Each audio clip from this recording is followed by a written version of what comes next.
হবে। সবরের সংজ্ঞায় মুরব্বীরা বলেন, বিপদ থেকে বাঁচার চেষ্টা করবে ঠিক, কিন্তু চেষ্টার প্রতি, আসবাবের প্রতি, চিকিৎসার প্রতি ভরসা নয়। ভরসা হবে কার উপর? একটা উদাহরণ দিলে বুঝতে সহজ হবে। মনে করেন একটা হসপিটালে গভীর রাত, এক মুরব্বী নামাজ আদায় করতেছে নামাজের জায়গায়, পাশে আর একটা যুবক মানুষ, সেও নামাজ পড়তেছে। সালাম শেষ, দীর্ঘ দোয়া মোনাজাত রোনাজারি করে তার নামাজ শেষ করলো সে। মুরব্বী একটু অবাক হয়ে চিন্তা করে, আহারে, এই জামানায় যুবকরা সুযোগ পাইলেই মোবাইল টিপবে, ফেসবুক চালাবে, কিন্তু এই যুবক নামাজ পড়লো, দোয়া করলো। মুরব্বী নিজের থেকে গিয়া যুবকটাকে জিজ্ঞাসা করতেছে, যুবক, কি তোমার পরিচয়? কথাবার্তার এক পর্যায়ে যুবকটা বলে, চাচা, আমার মা এই হসপিটালের অপারেশন থিয়েটারে আছে, তার অপারেশন চলতেছে। চাচা, আপনি একটু দোয়া করেন যাতে করে আল্লাহ তাআলা আমার মায়ের অপারেশনটা সাকসেসফুল করে দেয়। এরকম দোয়া অনেক সময় আপনাদের কাছেও চায়, আমাদের কাছেও চায়। বলে না যে এই অপারেশন চলতেছে আমার বাবার বা আমার বা অমুকের, একটু দোয়া করেন আল্লাহ তাআলা যেন অপারেশনটা সাকসেসফুল করে দেয়। একটু বুঝে থাকলে জবাব দিবেন। বলেন তো, অপারেশন থিয়েটারের মধ্যে অপারেশন আল্লাহ করেন না ডাক্তার করেন? কে করে? ডাক্তার করে। অপারেশন ডাক্তার করে ঠিক, কিন্তু অপারেশন সাকসেসফুল ডাক্তার করতে পারে না। অপারেশন সাকসেসফুল করেন কে?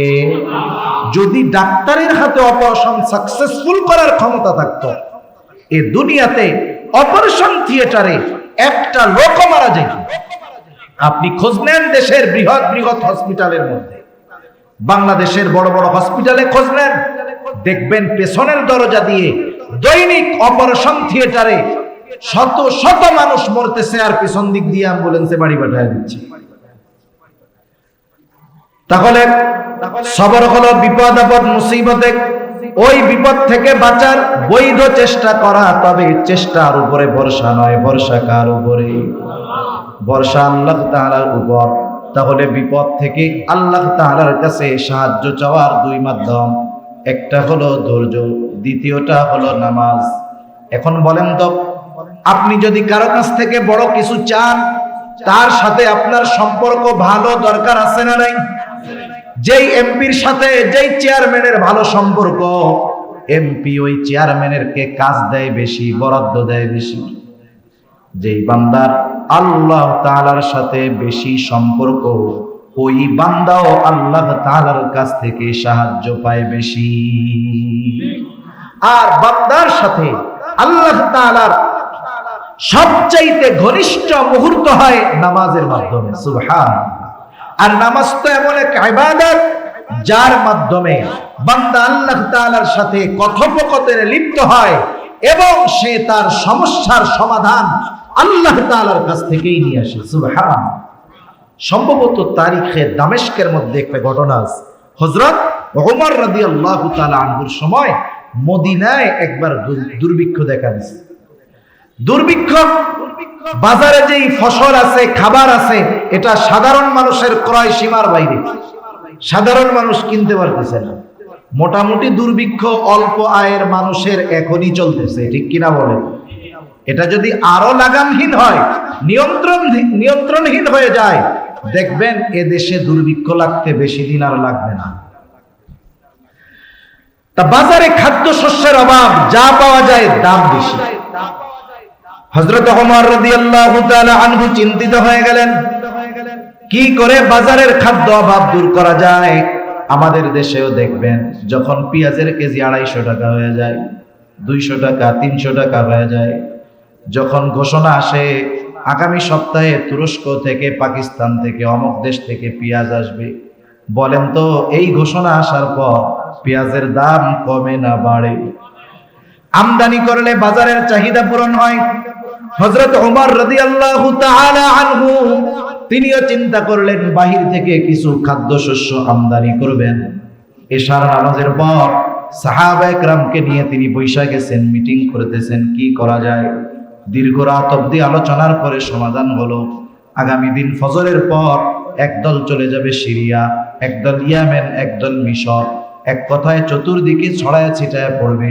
ওই সমস্ত এলাকা থেকে খাদ্যশস্য ক্রয় করে আমদানি করে বাজারের অভাব দূর করা হবে।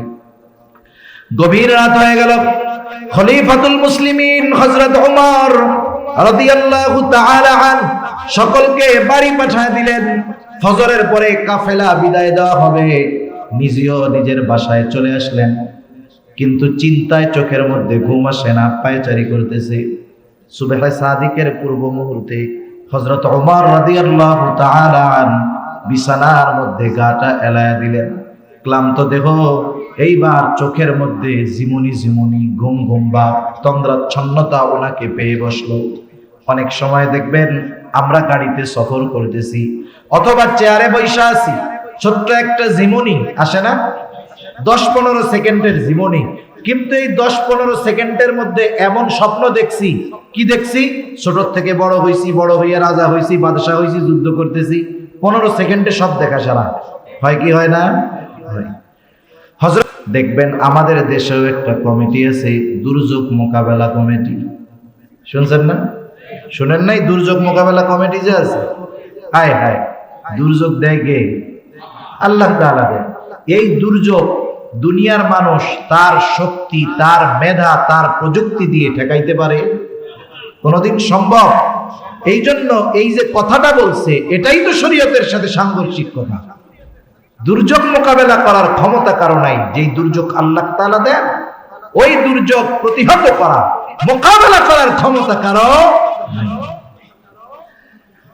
ওমর রাদিয়াল্লাহু তাআলা আনহুকে নবীজি বলতেছে, ওমর, মুসিবত থেকে বাঁচার পদ্ধতি আমি কি তোমাদের শিখায়া দেই নাই? এর দ্বারা উদ্দেশ্য হলো আমি কি তোমাদেরকে সালাতুল হাজাত শিখায়া দেই নাই? হযরত ওমর রাদিয়াল্লাহু তাআলা আনহুর কানে মসজিদের থেকে আযানের আওয়াজ আসলো।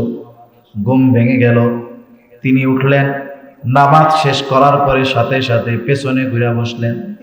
ঘোষণা দিলেন, কোনো কাফেলা কোথাও যাবে না, কোথাও যাওয়া লাগবে না।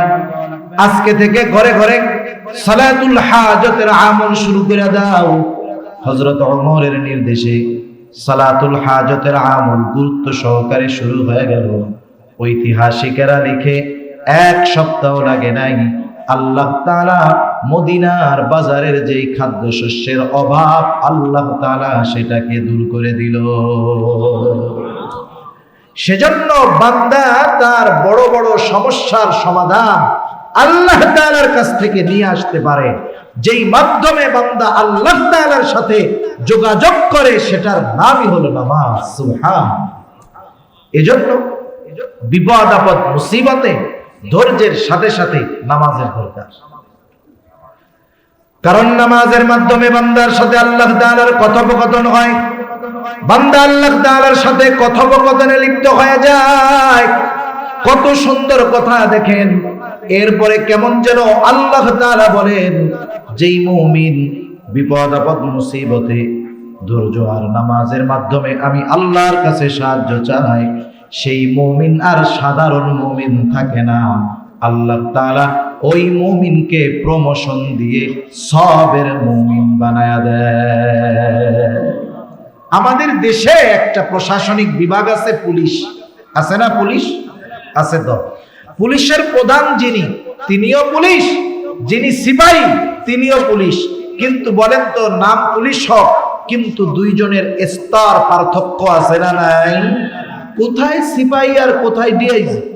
তুলনা করার সুযোগ আছে? এখন দেখেন, ডিআইজিও পুলিশ, কিন্তু প্রমোশন আছে তার, সে ভিআইপি। তার প্রমোশনের কারণে তার সম্মান অন্যরকম। অনুরূপ ভাবে আল্লাহ তাআলা আয়াতের শুরুতে বলতেছেন, হে ঈমানদারেরা, ইস্তাঈনু বিস-সাবরি ওয়াস-সালাহ, হে ঈমানদারেরা, তোমরা বিপদ আপদ মুসিবতে আমি আল্লাহ তাআলার কাছে ধৈর্য আর নামাজের মাধ্যমে সাহায্য চাও। কেমন যেন আল্লাহ তাআলা বলেন, যেই মুমিন ধৈর্য আর নামাজের মাধ্যমে বিপদ আপদ মুসিবত থেকে আমি আল্লাহ তাআলার কাছে সাহায্য চাই, সে আর সাধারণ মুমিন থাকে না, আমি আল্লাহ তাকে প্রমোশন দিয়ে সবের মুমিন বানায়া দেই। আর সবের মুমিন যে, আল্লাহ তাআলা তার ব্যাপারে বলেন, ইন্নাল্লাহা মা'আস সাবিরিন, যে ধৈর্যশীল তার সাথে আছেন কে? এখন কোন যতই বিপদ আপদ মুসিবত আসুক না কেন, আল্লাহ তাআলা যদি সাথে থাকে কোনো ভয় আছে, কোনো চিন্তা আছে? নাই। যখন মূসা আলাইহিস সালাম তার উম্মতদেরকে নিয়ে ওই যে সাগর পাড়ি দেওয়ার জন্য সাগরের পাড়ে, ফেরাউন তার বাহিনী নিয়ে চলে আসছে একেবারে কাছে, একদল অপর দলকে দেখতে পাইতেছে। ফেরাউন চিন্তা করতেছে আজকে মূসা আর তার বাহিনী, তার দল বনি ইসরাইলদেরকে সমূলে শেষ করে দিল। হয়তো আমাদের অস্ত্রের আঘাতে মরবে, না হয় তারা সমুদ্রের মধ্যে পইড়া মরবে। আজকে ওরা আমাদের হাতে শেষ। মূসা আলাইহিস সালামের সাথীরা বনি ইসরাইলরা চিন্তা করে আমাদের আজকে আর বাঁচার উপায় নাই, আমরাও আজকে শেষ।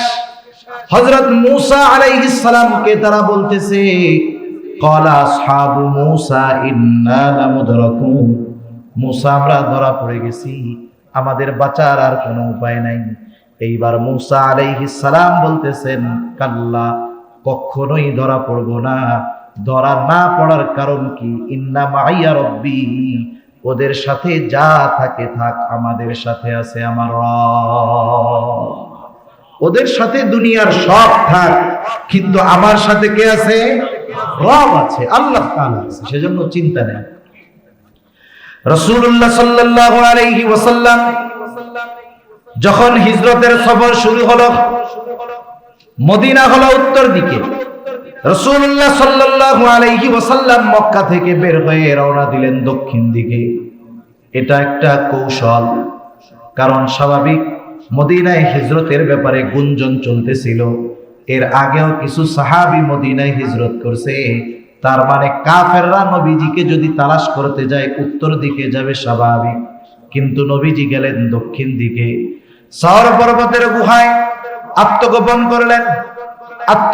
করলেন সাওর পর্বতের গুহায়। কাফেররা পদচিহ্ন দেখে দেখে দেখে দেখে একটা সময় একেবারে গর্তের গোড়ায় চলে আসলো। অবস্থা কেমন? আবু বকর সিদ্দিক রাদিয়াল্লাহু তাআলা আনহু বলেন, কাফেরদের সব কথা আমি শুনতেছিলাম, কে কথা বলে তাকে চিনতেছিলাম। আমাদেরকে পাওয়ার জন্য বেশি দূরে যাওয়া লাগবে না, ওরা যদি শুধু ওদের পায়ের দিকে তাকায় আমাকে আর নবীজিকে তারা দেখে ফেলবে। এত কাছে চলে আসছে।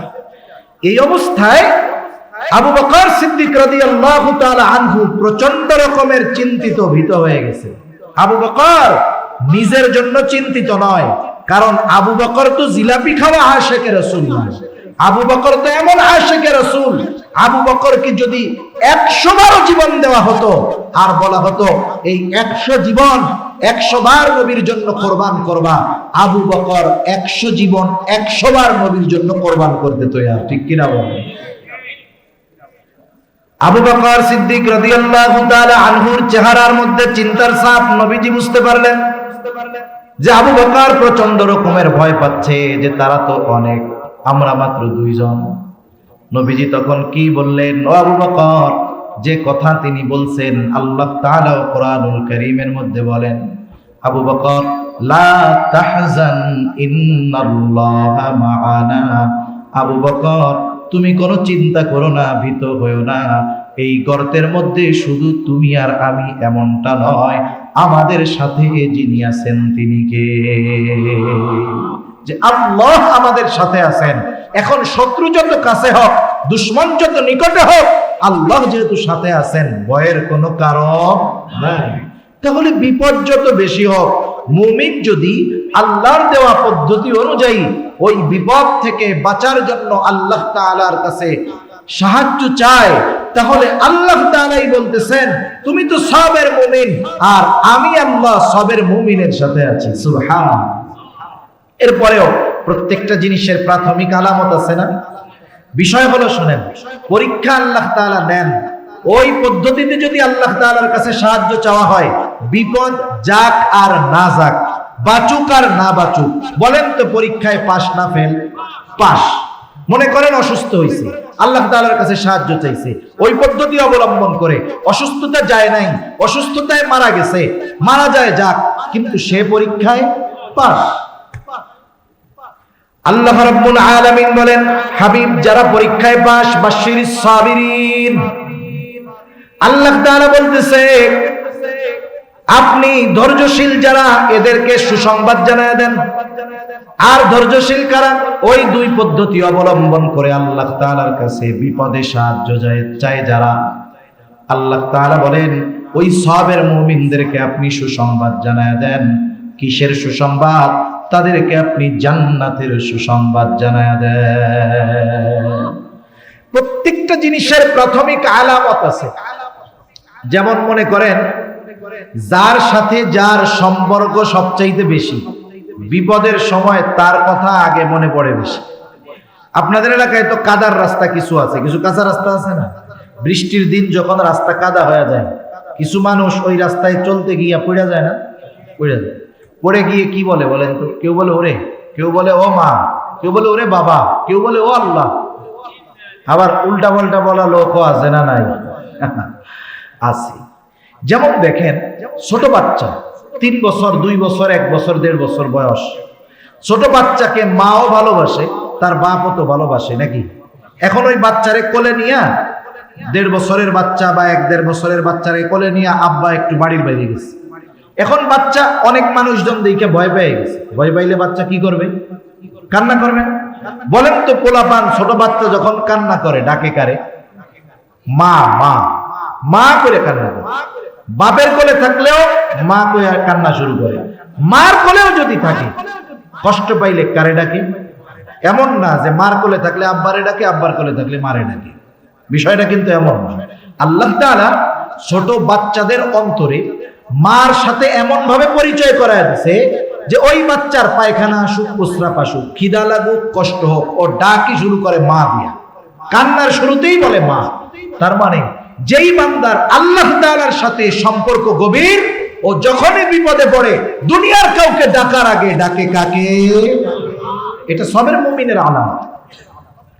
এজন্য আল্লাহ তাআলা বলেন ধৈর্যশীল মুমিন কারা? আল্লাহ তাআলা বলেন আল্লাযীনা ইযা আসাবাতুহুম মুসিবাতুন ক্বালু ইন্না লিল্লাহি ওয়া ইন্না ইলাইহি রাজিউন। আল্লাহ রাব্বুল আলামিন বলেন ধৈর্যশীল মুমিন হলো তারা। আপনি ওই সমস্ত ধৈর্যশীল মুমিনদেরকে জান্নাতের সুসংবাদ দিয়ে দেন। তাদের উপরে যখন কোনো বিপদ আপদ বালা মুসিবত আসে, তারা যখন কোনো বিপদ আপদে পতিত হয়, তারা দুনিয়ার কাউকে ডাকে না। বিপদ আপদ মুসিবতের সাথে সাথে তারা বলে ইন্না লিল্লাহি ওয়া ইন্না ইলাইহি রাজিউন। তারাই দোয়া করে। আপনাদের তো কুমিল্লা হলো উলামায়ে কেরামের খনি। কুমিল্লা জেলা ঢাকা শহরে বা দেশে শীর্ষস্থানীয় অধিকাংশ উলামায়ে কেরাম এই কুমিল্লা জেলা। আবার ঢাকা শহরের প্রসিদ্ধ প্রসিদ্ধ দ্বীনি বৃহৎ এদারাগুলোর পরিচালনার দায়িত্বে আপনাদের বড়ুরার সন্তানেরা। আলহামদুলিল্লাহ বলেন। আপনাদেরকে এই কথা তো আর বোঝানো লাগবে না। এক জায়গায় গিয়ে জিজ্ঞাসা করছি ইন্না লিল্লাহি ওয়া ইন্না ইলাইহি রাজিউন কিসের দোয়া? কয় হুজুর মানুষ মরার দোয়া। কিসের দোয়া? মানুষ মরার দোয়া। ওরা মনে করে মানুষ মরলেই মনে হয় এটা পড়তে হয়। কত জায়গায় এমন হয় যে একজনের একটা জুতা হারায় গেছে মসজিদ থেকে, সে পড়ছে ইন্না লিল্লাহ, দেখা যাবে পাশের থেকে একজন বলতেছে চাচা মরলো কিনা, না জানার কারণে। এখনো আমাদের দেশের প্রত্যন্ত অঞ্চলে এমন এমন জায়গা আছে, হায় হায় অবস্থা কি! দিন সম্পর্কে একেবারে অদ্ভুত অকল্পনীয় বিষয়। তাহলে ইন্না লিল্লাহি ওয়া ইন্না ইলাইহি রাজিউন বিপদ আপদ মুসিবতে পড়তে হয় শিখাই দিলেন কে? এই আয়াতের তাফসিরে একটা হাদিস আসছে, মুসলিমের মধ্যে আসছে হাদিসটা। উম্মে সালামা রাদিয়াল্লাহু তাআলা আনহা থেকে বর্ণিত হাদিস। উম্মে সালামা রাসূলুল্লাহ সাল্লাল্লাহু আলাইহি ওয়াসাল্লামের সহধর্মিনীদের মধ্যে একজন। রাসূলুল্লাহ সাল্লাল্লাহু আলাইহি ওয়াসাল্লামের সাথে বিবাহের পূর্বে ওনার স্বামী ছিল আবু সালামা। আবু সালামা ছিলেন প্রথম দিকে হিজরত করনেওয়ালাদের মধ্যে একজন। উম্মে সালামাও আবু সালামার সাথে মদিনায় হিজরত করেছে। তাদের একটা সন্তান ছিল। আর কেউ তাদের আপনজন মদিনায় ছিল না। উহুদের যুদ্ধের দামামা বেজে গেল। সকলের সাথে আবু সালামাও যুদ্ধের ময়দানে চলে গেল। দুইটা বর্ণনা পাওয়া যায়। যুদ্ধের ময়দানে আবু সালামা শাহাদাত বরণ করলো, আর একটা হলো প্রচন্ড রকমের আহত হলো। উম্মে সালামা বলেন, আবু সালামা প্রতিদিন কাজ শেষে নবীজির কাছে গিয়ে বসতেন, যা শিখতেন বাসায় আইসা আমাদেরকে শিখায়া দিতেন। এটা হলো সাহাবায়ে কেরামের একটা সুন্নাত। সেজন্য জুমার দিন মসজিদের মধ্যে খতিব সাহেবেরা অনেক গুরুত্বপূর্ণ কথা বলেন। ওই সময় দেখা যাবে ঘরের মহিলারা আমাদের জন্য রান্না করতেছে, আমাদের উচিত ওই গুরুত্বপূর্ণ কথাগুলো স্মরণ রেখে বাসায় আমাদের বাসার মানুষদের কাছে কথাগুলো পৌঁছায়া দেওয়া। এটা সাহাবায়ে কেরামের একটা সুন্নাত। কিন্তু আমরা এর বিপরীত কিন্তু করে বসি। এর বিপরীত কেমনে হইতে পারে? মনে করেন স্বামী স্ত্রীর হক নিয়ে খতিব সাহেব আলোচনা করছে। খতিব সাহেব বলছেন যে শোনেন, স্ত্রীদের সাথে সদাচরণ করবেন। রাসূলুল্লাহ সাল্লাল্লাহু আলাইহি ওয়াসাল্লাম স্ত্রীদের সাথে সদাচরণ করেছেন, তাদের সাথে সব সময় ভালো ব্যবহার করছেন, তাদেরকে ধমক দেন নাই, বা আলোচনা শুনছেন। তা ওয়াজ শুনে আসছে যে বাসায় গিয়ে সহধর্মিনী স্ত্রীর সাথে খারাপ ব্যবহার করা যাবে না। ওয়াজ শোনাবে কি? নিজে যাইয়াই তো ওয়াজের ব্যতিক্রম আমল করে। এখন মনে করেন রান্না করছে, জুমার দিন শুক্রবার বাসায় আছে, সুন্দর মতো মুরগির গোশত গরুর গোশত রান্না করছে, কিন্তু ভুলে লবণ দিতে মনে নেই। মশলা যতই দেওয়া হোক, লবণ না দিলে স্বাদ হবে? এখন আপনি খাইতে বসছেন বা আমরা খাইতে বসছি, পাশে তো লবণের বাটিও আছে। লবণ যদি না হয়, কথা বললে কি তরকারিতে লবণ হয়ে যাবে? নাকি লবণ দিলে চাহিদা পূরণ হয়ে যাবে? এখন কথা না বইলা, একটু আগে কিন্তু জুমায় শুনে আসছে যে খারাপ ব্যবহার করা যাবে না, তার প্রশংসা করতে হবে, রান্না বান্না যা হোক প্রশংসা করতে হবে। এখন কি করলাম? ওয়াজ শুনে আসছি এইটা, এখন লবণ হয় নাই, লবণ সামনে আছে দেখতেছি, লবণ না নিয়ে ধমক দিই, কি রান্না করছে? এতক্ষণ ধরে নামাজ কালাম করে আসলাম, এখন তরকারি মুখে দেওয়া যাইতেছে। বলেন তো, মহিলা তো কষ্ট করে রান্না করছে, তাই না?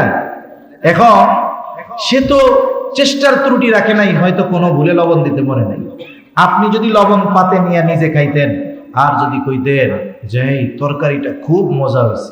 অনেক সময় আছে কিছু স্বামী প্রশংসা করলে স্ত্রী বিশ্বাস করতে চায় না, মনে করে পাম মারতেছে। এখন লবণ তো হয় নাই, আপনি তারে ধমক না দিয়ে একটু বুঝাইতে চান, আপনি বললেন খুব মজা হয়েছে, খুব স্বাদ হয়েছে। এখন মহিলা কিন্তু আল্লাহ তাআলা সৃষ্টিগতভাবে দিছে, ও আপনার সামনে না হোক, ওই রান্নাঘরে পাতিলের মধ্যে যে জায়গায় তরকারি যাই একটু টেস্ট করবে, কথা সত্য না মিথ্যা এটা। এবার যাই মুখে দিয়া দেখে লবণ হয় নাই, বলেন তো তার কাছে একটু লজ্জা লাগবে না? একটু খারাপ লাগবে। সে আরো আনন্দিত হবে যে লবণ হয় নাই, তরকারি খারাপ হয়েছে, দেখছো স্বামী খারাপ না কইয়া ভালো কইছে। এতে আপনার প্রতি তার আরো মহাব্বত বাড়বে। কিন্তু আমরা কি করি? মসজিদ থেকে খতিব সাহেবের গুরুত্বপূর্ণ কথা তাদের শোনানো তো দূরের কথা, মসজিদ থেকে যে কথাগুলো শিখি তার ব্যতিক্রম উল্টা আমল বাসায় গিয়ে আমরা করি। এটা করা যাবে না। তা উম্মে সালামা রাদিয়াল্লাহু তাআলা আনহা বলেন, উনি নবীজির কাছ থেকে যা শিখতেন বাসায় এসে শিখায়া দিতেন। একদিন উনি বাসায় আসছেন, চেহারাটা হাস্য উজ্জ্বল। আমি জিজ্ঞাসা করলাম কি ব্যাপার, চেহারা হাস্য উজ্জ্বল কেন? বলে নবীজি আজকে আমাদেরকে এমন একটা আমল শিখায়া দিছে, বিপদ আপদ মুসিবতে যদি কেউ ওই আমলটা করে, তাহলে সে মুসিবতে যেটা হারায় তার চাইতে উত্তমটা আল্লাহ তাআলা তাকে ফিরায় দেয়। সুবহানাল্লাহ। নবীজি কি শিখায়া দিছেন?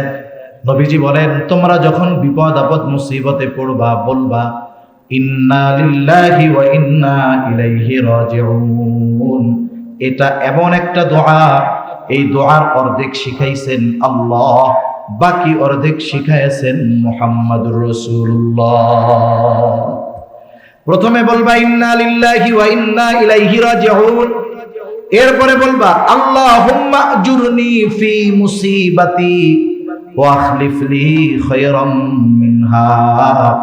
নবীজি বলেন, মুসিবতে পড়া যে এই দোয়া পাঠ করবে, ওই মুসিবতে সে যা হারাবে তার চাইতে উত্তমটা আল্লাহ তাআলা তাকে ফিরায়া দিবে। উনি গুরুত্ব সহকারে এই দোয়াটা শিখে রাখছেন। তা যাই হোক, ওনার স্বামী ইন্তেকাল করছে। একজন লোক আইসা উম্মে সালামাকে বলতেছে, উম্মে সালামা দুঃসংবাদ নাও, তোমার স্বামী আর দুনিয়ায় নাই। উম্মে সালামা রাদিয়াল্লাহু তাআলা আনহা ওই সময় ওই খবরটা তার কাছে ছিল সবচেয়ে বড় মুসিবতের খবর। আমাদের দেশের মা বোনদের কথা চিন্তা করেন, যদি এমন হয় স্বামী স্ত্রী দুইজন, একটা সন্তান, আর কেউ নাই, এই সময় যদি স্বামীর মৃত্যুর খবর তার কানে আসে, ইন্না লিল্লাহ পড়া বহুত দূরের কথা, আগে আল্লাহ তাআলাকে দোষারোপ শুরু করবে।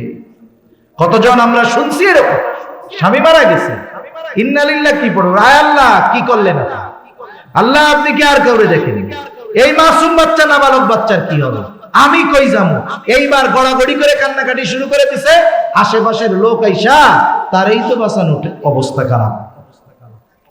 সেজন্য উম্মাহাতুল মুমিনিন এনারা হলেন মা বোনদের জন্য আইডল।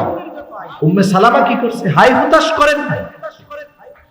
ওনাকে যখন বলা হলো যে তোমার স্বামী আবু সালামা আর দুনিয়ায় নাই, সাথে সাথে মনে পড়ে গেছে মুসিবতের সময় কি আমল করতে হবে, সাথে সাথে তিনি বললেন ইন্না লিল্লাহি ওয়া ইন্না ইলাইহি রাজিউন, আল্লাহুম্মা আজুরনি ফি মুসিবাতি ওয়া আখলিফ লি খায়রাম মিনহা। নিশ্চয় আমরা আল্লাহর জন্য আমরা আবার তার কাছেই প্রত্যাবর্তন করব। আল্লাহুম্মা আজুরনি ফি মুসিবাতি, আয় আল্লাহ আপনি আমাকে এই মুসিবত থেকে উদ্ধার করেন, এটার উজরাত দেন। ওয়া আখলিফ লি খায়রাম মিনহা, আমি যা হারাইছি তার চাইতে উত্তমটা আপনি আমাকে ফিরাইয়া দেন। এই দুআর অর্থ হলো এই।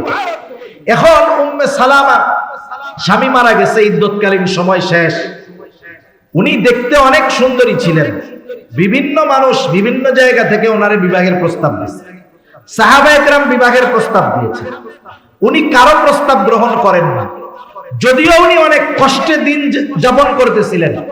কেন? উনি বলেন যারা প্রস্তাব দিয়েছে তারা সকলেই ভালো, কিন্তু তাদের কাউকে আমার আবু সালামার চাইতে বেশি ভালো মনে হয় না, আবু সালামার চাইতে বেশি ভালো মনে হয় নাই, এজন্য কষ্ট হচ্ছে ঠিক, প্রস্তাবে রাজি হই না। উম্মে সালামার এই কষ্টের কথা আস্তে আস্তে নবীজির কানে পৌঁছায় গেল। নবীজি সাল্লাল্লাহু আলাইহি ওয়াসাল্লাম বিবাহের প্রস্তাব পাঠায়া দিলেন। উম্মে সালামা নবীজির বিবাহের প্রস্তাব পাওয়ার সাথে সাথে হ্যাঁ বইলা দেন নাই। লাজুকতা, এটা হলো নারীদের বড় এক সম্পদ, কিন্তু আফসোস এমন এক জামানা আমাদের সামনে চলতেছে, হয়তো বা আসতেছে, যেই জামানায় এই লজ্জা নামক নেয়ামতটা অধিকাংশ নারীদের থেকে দূর হয়ে গেছে, যার কারণে রাস্তাঘাট, মার্কেট, দোকানপাট সব জায়গায় নারীদের পদাচারণা বেশি, ঠিক না? মাঝে মধ্যে রোজার সময় খবরে কি আসে জানেন? লেখে হায় রে পুরুষেরাও এখন মার্কেটে। কেন লেখছে? মহিলা এত পরিমাণ মার্কেটে যায় যে পুরুষ তো যায় না, এই জন্য কয়েকজন পুরুষ মার্কেটে গেছে, তাদের দিয়ে শিরোনাম বানাইছে যে পুরুষরাও এখন মার্কেটে। তাহলে চিন্তা করেন অবস্থাটা কোথায়। উম্মে সালামা রাদিয়াল্লাহু তাআলা আনহা সাথে সাথে হ্যাঁ বলেন।